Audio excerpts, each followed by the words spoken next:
Welcome to A&B Private Tutors. My name is Annie, and I specialize in helping students reach their highest potential on the Mcat. As a tutor, one of the biggest mistakes I see my students make in the Mcat biology section is taking too long on the passages and not leaving enough time to work on the questions themselves. This is why I want to talk to you today about how to effectively skim Mcat biology passages. My first piece of advice is to read the first and the last sentence of each paragraph. This will give you a good idea of what the paragraph is about. From here, you can determine if the paragraph is worth reading or if you can skip it altogether.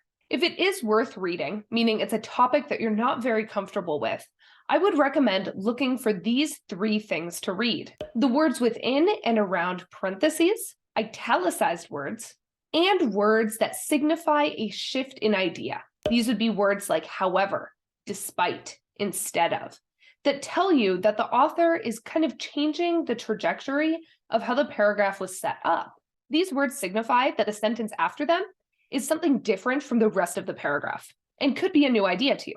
Also, remember not to analyze graphs and figures unless you have a question where you need to do that. With these techniques, you should be able to go through the Mcat passages more quickly and improve your Mcat biology score. Thanks for watching. I hope you found this video helpful in your Mcat preparation journey. If you have any further questions or concerns about how to prepare effectively for the Mcat, feel free to schedule a free consultation with me using the link in the description. Also, remember to subscribe for more helpful Mcat resources and advice. Good luck on your exam.